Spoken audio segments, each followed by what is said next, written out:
Bien, nous allons attaquer maintenant la résolution de l'exercice 4, qui est le premier exercice appliqué aux sciences physiques. Donc ici, on nous demande de calculer les coordonnées du centre d'inertie G d'un ensemble de trois masses, MA, MB, MC, situées au point A, B et C, et dont on nous donne les coordonnées. On nous fournit une aide, à savoir comment trouver les coordonnées du centre d'inertie quand G est donc le centre d'inertie d'un ensemble de points, A1, A2, AN, muni, pondérés par les masses M1, M2, Mn, etc. Donc première chose, faire le lien entre ce qu'on nous donne dans l'énoncé et l'aide. On va partir sur l'idée qu'on va nommer le point A1 de la formule, ça sera le point A d'ici. Le point A2 de la formule, ça sera le point B. Et le point A3 de la formule, ce sera le point C. Et du coup, on en déduit que la masse A, ça sera dans la formule la masse 1, la masse B, eh bien la masse 2, et la masse C, ça correspondra à M3 dans les formules. Et ensuite, il suffit d'appliquer. Donc, allons-y, XG, ici on a 3 points, donc ça va aller jusqu'à 3. On se retrouve avec donc une fraction, M1, donc MA ici, XA, plus MB, XB, plus MC, XC, divisé par MA, plus MB, plus MC. On applique, donc MA, la masse A, c'est 2, fois l'abscisse du point A, qui est 1, plus MB, qui est 3, fois l'abscisse du point B, qui est moins 2, plus MC, fois l'abscisse du point C, qui est 0, divisé par 2, plus 3, plus 3. On rentre tout ça dans une calculatrice, et elle nous dit moins 0,5. Voilà. Bon. Une fois qu'on avait ça, on applique à nouveau cette formule pour YG. Pour YG, d'accord, on fait la même chose. YG égale donc la même formule, MAYA plus MBYB plus MCYC sur MA plus MB plus MC. On remplace par les valeurs. 2 fois 2 plus 3 fois 1 plus 3 fois moins 1. Et le tout divisé par 2 plus 3 plus 3. Et on trouve 0,5 en application numérique. Il nous reste à nouveau la troisième coordonnée, ZG. Donc ici, ZG, eh bien on va faire la même chose. MA ZA plus MB ZB plus MC ZC sur MA plus MB plus MC. On remplace par les valeurs 2 fois moins 1 plus 3 fois 5 plus 3 fois 2 divisé par 2 plus 3 plus 3. Et on trouve pour résultat 2,375. Voilà. Donc ceci, c'est une application directe, d'accord, des formules données. Alors, une petite remarque sur l'origine de ces formules, d'accord. En fait, le centre de gravité d'un ensemble de points pondérés, d'accord, c'est-à-dire grosso modo, si vous voulez, on a réparti différentes masses, d'accord, et il existe un point d'équilibre pour ces différentes masses. Ce point d'équilibre, il est unique, et on peut l'appeler G, et il est défini de cette façon-ci. Pour trouver le point G, on peut partir de n'importe quel point O, celui qu'on veut, et le vecteur OG, il est défini comme, par définition, hein, il est défini comme la somme pour i allant de 1 à n des mi OAI en vecteur divisé par la somme des mi pour i allant de 1 à n. D'accord? Et cette formule-là, on sait que ce qui agit, la relation qui relie les vecteurs, se transcrit exactement au niveau des coordonnées. D'accord? Ça veut dire que si je l'applique pour le xg, eh bien je l'applique pour chacune des coordonnées des OAI. Et si le point I a pour coordonnées xi, yi, zi, et que O c'est l'origine du repère, eh bien j'aurai bien xg égale cette formule-là. On retrouve la même. D'accord? Voilà. Donc, on peut aussi, si on veut, regarder un petit peu ce qui se passe quand je veux faire une petite représentation de ça. Alors par exemple, on avait le point A qui avait pour coordonnées 1, 2, moins 1, 1, moins 1. Voilà, donc on le retrouve, eh bien, il est là, le point A, d'accord? On va peut-être faire apparaître son nom. Voilà. On a le point B qui avait pour coordonnées moins 2, 1, 5, moins 2, 1, 5. Voilà, donc il apparaît ici. Point B. Et on avait également le point C qui avait pour coordonnées, on avait choisi 0, moins 1, 2. Donc 0, moins 1, 2. Voilà. Donc il se retrouve ici, le point C. Voilà. Donc vous voyez, voilà les 3 points. Ok, donc par exemple le point A, on retrouve bien ses coordonnées 1, 2 et en dessous moins 1. D'accord? Voilà. Et le point G, lui, G, il a donc été défini comme étant le point construit avec la masse A au point A de 2 kg, la masse de 3 kg au point B et la masse de 3 kg au point C. D'accord? Et du coup, il apparaît ici. Voilà. Voilà. Vous voyez, le point G, on le retrouve là. Et le centre d'inertie, et bien, si vous voulez, là on le voit, il est dans le même plan que les points ABC. Vous voyez? Voilà. Quand on regarde de haut, là, voilà, hop, on se met dans l'axe. On voit qu'ils sont tous dans le même plan. ABC définissait un plan et le point G est bien dans ce plan. Voilà. D'accord? C'est une des propriétés. Quand on a 3 points, le centre d'inertie est toujours dedans. Voilà. Donc, pour l'exercice 1, c'est réglé. Alors, juste une chose, le logiciel qui est utilisé là, c'est GeoGebra. D'accord? Donc, il est en libre accès. Donc, vous pouvez aller le chercher si vous voulez. Et dernièrement, ils se sont mis aux 3 dimensions. Donc, ça nous permet de faire d'illustrer un petit peu plus. Voilà. Donc, maintenant, on va passer à l'exercice 5.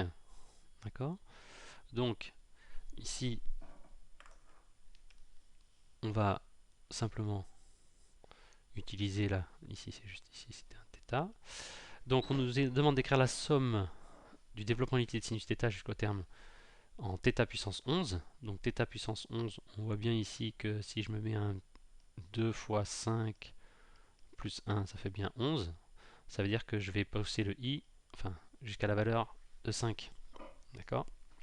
Donc, on a donc sinus θ qui est à peu près égal, et donc on reprend ces valeurs-là pour i égale 0, égale 1, donc moins 1 exposant 0, θ exposant 2 fois 0 plus 1 sur 2 fois 0 plus 1 factoriel, plus moins 1 exposant 1, θ 2 fois 1 plus 1 sur 2 fois 1 plus 1 factoriel, plus moins 1 exposant 2 θ 2 fois 2 plus 1 sur 2 fois 2 plus 1 factoriel. Je reviens ici, plus θ, plus pardon, moins 1.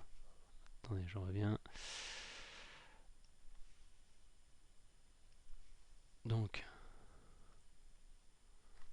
plus moins 1 exposant 3 θ exposant 2 fois 3 plus 1 sur 2 fois 3 plus 1 factoriel,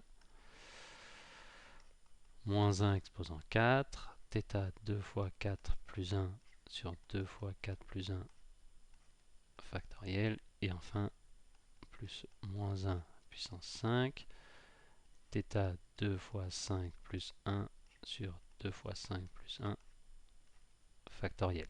Voilà. Si on réécrit ça proprement, sinus θ sera environ égal à, alors, moins 1 puissance 0, ça fait 1. Ici, ça fait θ puissance 1, donc ça fait θ sur 2 fois sur 1 factoriel, c'est-à-dire θ tout court. Ici, moins 1 à la puissance 1, ça fait moins 1, donc plus par moins moins, donc ça fera moins. θ puissance 3 sur 3 factoriel. Ici, moins 1 au carré, ça fait plus 1, donc plus plus 1, ça fait plus. θ à la puissance 5 sur 5 factoriel. D'accord? Vous reconnaissez le 2i plus 1 qui nous fait en fait apparaître les nombres impairs les uns après les autres. Donc plus, pardon ici, moins, tant pour moi, puisqu'on est à moins 1 au cube, donc ça fait moins par moins par moins, ça fait moins. θ puissance 7 sur 7 factoriel, plus θ puissance 9 sur 9 factoriel, moins θ puissance 11 sur 11 factoriel. Voilà. Donc ça, c'est la réponse à la première question. Deuxième question, en limitant la somme au premier terme, donnez l'équation simplifiée régissant le mouvement. Donc, la somme limitée au premier terme, c'est-à-dire que je garde que ça. D'accord? Je dis sinus θ, ça fait à peu près θ. Donc, je remets dans la formule θ 2 points. Je rappelle que θ 2 points, en fait, θ 2 points, c'est quand je dérive 2 fois θ par rapport au temps.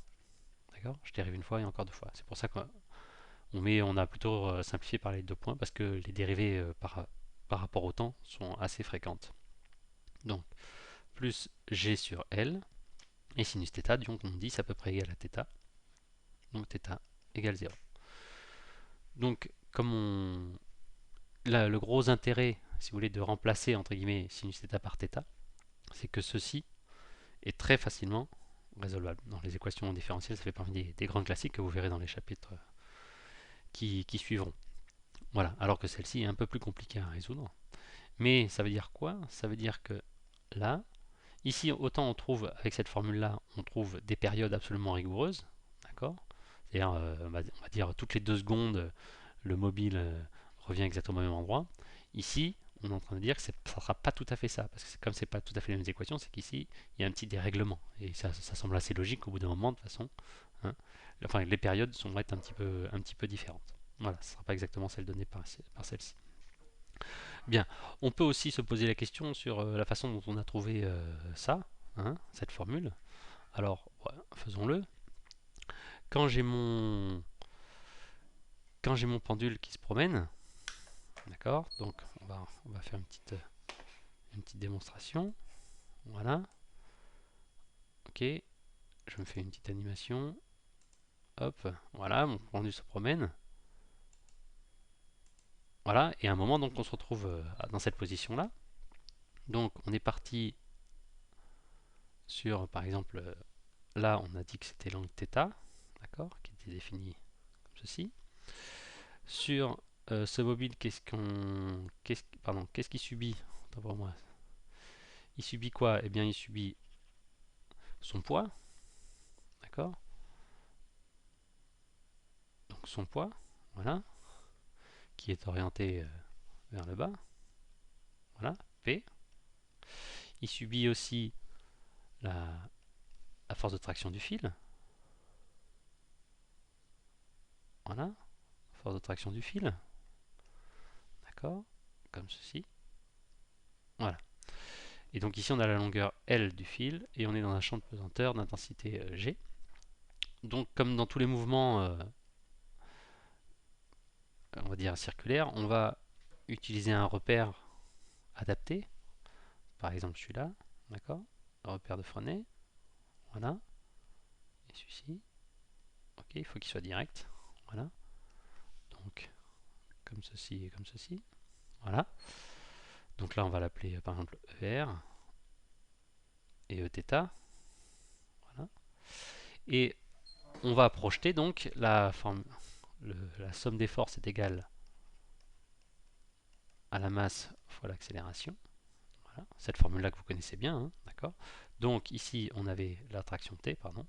Donc on a le poids plus l'attraction qui est égale à masse fois l'accélération. D'accord. On va projeter cette formule-là sur chacun des axes en se limitant en fait à l'axe porté par Eθ, d'accord, dirigé par Eθ. Donc, pourquoi? Ben, tout simplement parce que quand je vais projeter T sur Eθ, on voit bien que projeté, il tombe sur 0. Donc 0, c'est l'ordonnée de T. Le poids P, donc on cherche cette longueur-là, déjà on est en négatif, moins. L'intensité, c'est mg. Ici, on a quoi là? L'angle θ, il est là. Donc l'angle θ, on le retrouve ici. Cette longueur-là, elle est également là. D'accord. Donc aussi, pour celle que l'on veut, cette longueur-là, c'est mg sinus θ. Sinus θ. Voilà. Et ceci est égal à masse fois. Alors l'accélération, ici, qui est tangentielle, d'accord, elle est égale à m, c'est dv sur dt. L'accélération, là, c'est l'intensité, d'accord. Et comme on est dans un mouvement circulaire, on se retrouve à devoir dériver, comme là, on a la longueur L, à dériver L θ point, d'accord. Je vous rappelle que c'est le rayon fois la vitesse angulaire qui donne la vitesse d'un point sur une, une, une trajectoire circulaire. Voilà. Donc, on se retrouve avec quoi? Eh bien déjà, on a les m, donc moins mg sinus θ, égale ceci. Les m vont disparaître. Je divise à gauche et à droite par m. D'accord. Je vais dériver ceci par rapport au temps. La longueur L est invariante. Donc ici, on se retrouve L, θ dérivé, θ point dérivé une fois, ça fait θ 2 points. Et ici, il me reste moins g sinus θ. Donc on retrouve bien, en divisant partout par L, d'accord, moins g sur L sinus θ égale θ 2 points. Et en passant tout ceci, entre guillemets, de l'autre côté, on a bien l'équation qui était proposée, à savoir θ 2 points plus g sur L sinus θ égale 0. D'accord. Bon, ça c'était juste pour vous remettre en mémoire toutes ces choses que vous avez déjà vues. Voilà. Donc, voilà pour l'exercice effectué. On ne va pas sauvegarder. Voilà. On va passer à l'exercice 6. Donc l'exercice 6, allons-y. Il s'agit d'une bille qui est lâchée. Donc cette bille elle est lâchée dans un fluide de masse volumique ρ, de viscosité nu et de vitesse moyenne v autour d'un obstacle de dimension caractéristique L. Voilà. Donc on donne la masse volumique, etc. Et en fait on cherche le nombre de Reynolds. Le nombre de Reynolds qui est donné ici. D'accord. Allons-y. Donc on nous demande de vérifier que le nombre de Reynolds qui caractérise un écoulement donné par cette formule-là est sans dimension. Donc, allons-y. RE. Alors, le ρ, c'est masse volumique en kg par mètre cube. Kg par mètre cube. Fois. Donc, V, c'est une vitesse. Donc, c'est en mètres par seconde. Mètre seconde moins 1. D'accord. L, c'est une grandeur caractéristique. Dimension, donc, en mètres. On divise par nu, qui est en pascal par seconde. Pascal, pardon, fois seconde. Ok. Or, on nous dit que le pascal, c'est des kilogrammes par mètre par seconde moins 2. Donc, je recopie là-haut. Je peux rassembler n puissance moins 3, m puissance 1 et m puissance 1. Ça me fait m puissance moins 3 plus 1 plus 1, seconde moins 1 sur, donc, les pascals, kilogrammes, mètre moins 1, seconde moins 2. Je me retrouve avec les kilogrammes qui vont partir. D'accord. Là, je me retrouve avec en haut, moins 3 plus 1 plus 1, ça fait m moins 1 sur m moins 1. J'avais oublié les secondes ici, fois seconde à la puissance 1. En haut, seconde moins 1. Et ici, seconde moins 2 plus 1, puisqu'il y a la formule. D'accord. Les mètres disparaissent. Là, j'ai des secondes moins 1 et en dessous, moins 2 plus 1, ça fait seconde moins 1. Je n'ai plus aucune unité, donc RE est bien un nombre sans dimension. D'accord. Donc voilà, ça c'est assez classique pour vérifier. Donc à présent, on va faire une application numérique. Voilà. Donc, cette application numérique, allons-y. Donc il s'agit simplement d'effectuer le calcul. Alors attention, il faut que tout soit dans les bonnes unités. Alors, qu'est-ce qui ne va pas? On a la vitesse, d'accord? Ici, voilà, on voit apparaître des millimètres, d'accord? Le rayon qui est aussi donné en millimètres. Donc du coup, on va déjà les transformer. Le rayon, 3 mm, ce qui nous donne 3 fois 10 moins 3 mètres. Je vous rappelle que milli, c'est comme préfixe, ça correspond à 10 moins 3. Ensuite, on a la vitesse. Donc ici, ça veut dire quoi là? Comme on prend L comme le diamètre de la bille, c'est-à-dire que grand L, ça fera 6 fois 10 moins 3 mètres. V, la vitesse c'est donc 93 mm par seconde. 93 mm par seconde. Donc ça fait 93 fois 10 moins 3 mètres seconde moins 1. Voilà. À partir de là, j'ai plus qu'à réaliser mon calcul, sachant que donc on a le nombre de Reynolds qui est égal à 1260, c'est l'euro, fois la vitesse, 93 fois 10 moins 3, fois la longueur, qui était donc égale à 6 fois 10 moins 3, divisé par le 1,6. D'accord. Et on trouve environ 0,44. Voilà. Donc comme 0,44 est inférieur à 1, eh bien, on considère que l'écoulement est laminaire.